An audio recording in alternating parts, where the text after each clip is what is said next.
Hello, Chris again. So if you're opening up Maya for the first time, you should get something that looks a bit like this.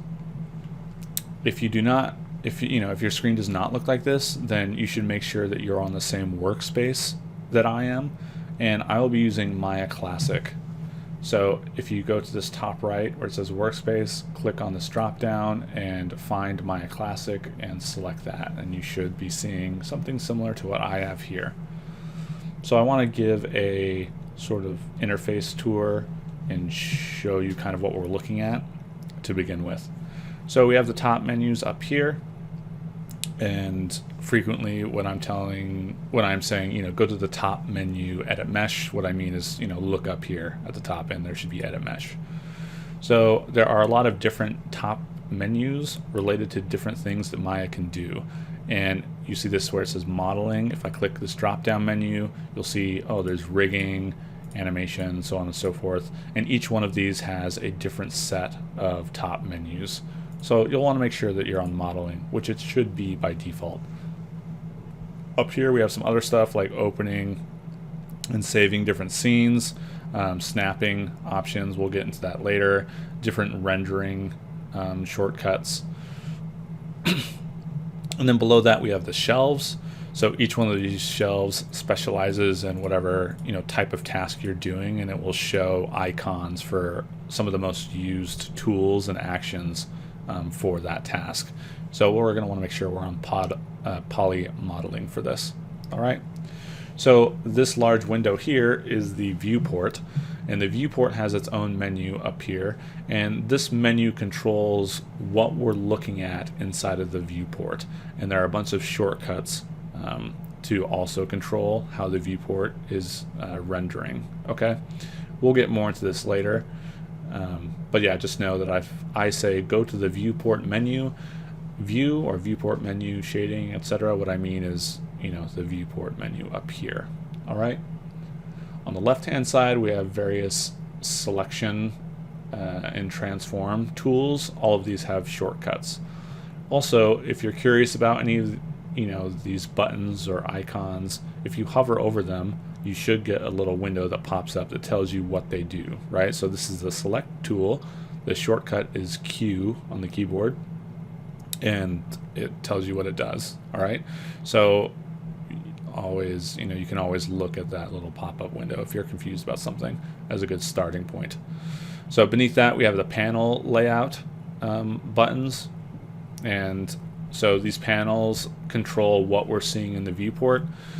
By default, if I hover over this main viewport that I'm seeing, I can hit spacebar and it'll go to the orthographic views and the perspective view split across 4 different viewports, right? Each one of these viewports has its own viewport menu, and you can customize the renderer to display differently in each one of these for your model.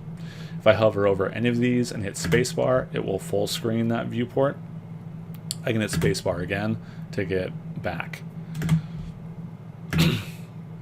In each viewport there is a word in white text, PERSP, that stands for perspective, meaning that this is the perspective camera that we are looking through, right? Here's the top camera, the front camera, and the side camera. We'll talk more about viewports later.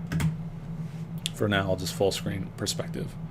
So down here, this whole chunk of area, these play, rewind, back and front, and these numbers, the slider here, this is all having to do with animation. So if we were animating something in here, we'd be setting our keyframes inside of this animation slider, and we could control the timeline with this and play our animation, so on and so forth. Beneath that, we have the script editor, to where if we wanted to write mail script or Python, we could create our own tools and or use actions. And then beneath that, you'll see if you hover over here, you can't see it right now, but it'll say that this displays short help tips for tools and selection. If you get an error while you're modeling, it will show up here, and that is frequently helpful because I could then open up the script editor by clicking on this button, and I could look at sort of the action or the error, and I could Google that or just search it to try and problem solve what is happening. Okay. On the right hand side, we should have 3 different tabs. The first is the channel box layer editor, the modeling toolkit, and the attribute editor. And we will be using all 3 of these tabs extensively, and they all do different things, obviously. Inside the channel box layer editor, down here is the layer stack, where we can control what elements and assets in our scene are on what layer and organize. What I would like you to do is to, over here on the panels tab, there's this icon right here. It says show or hide the outliner. So I'm going to click on that.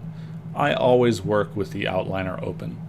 The outliner, once you click on that, it'll show up right here.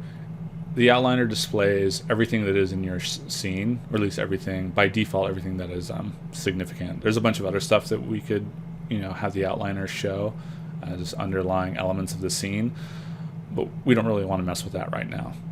So once we start populating our scene with geometry, it'll show up in the outliner. From here, we can rename it, we can organize, we can parent things to each other, make groups, ungroup, delete objects, all sorts of things. So I find it very helpful to have the outliner open all the time.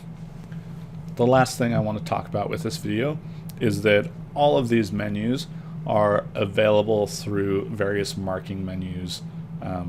And the first one being, if you hold spacebar, you'll see that all of these menus up here, if you hold spacebar in the viewport, will show up here, and there's a lot of things you can do with it. So that's the first one, by holding spacebar. If you hold right click, this is again another marking menu. There's nothing on the screen right here, so it's contextual. You could complete tool or select all, but that's all there is. However, if I had a cube, let's say, and held right click over top of the cube, then it's going to give me a lot of different options that I could get to. So if I talk about a marking menu, it's always right click and hold, or a combination of buttons then holding right click and hold. And marking menus are very helpful because you can do actions and get to tools very quickly once you know what you're doing.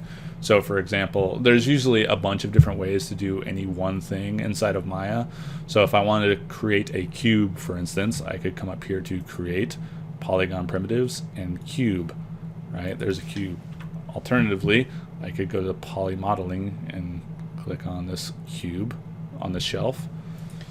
You notice that when I hit the cube, it shows up in my outliner. I'm going to delete it. Or I could hold shift, right click and hold to go to the marking menu and go down to cube. And there it is. So with the marking menu, you don't technically have to wait for the menu to show up. So I know that if I hold shift, right click and hold and go down to cube, that's where it is in that direction. So instead of waiting for the menu to pull up, I can just hold shift, right click and drag and swipe down and let go, and it will show up, right?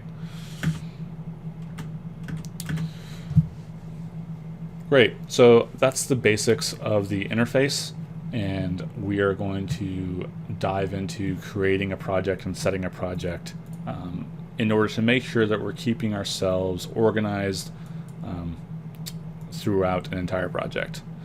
And that'll be in the next video.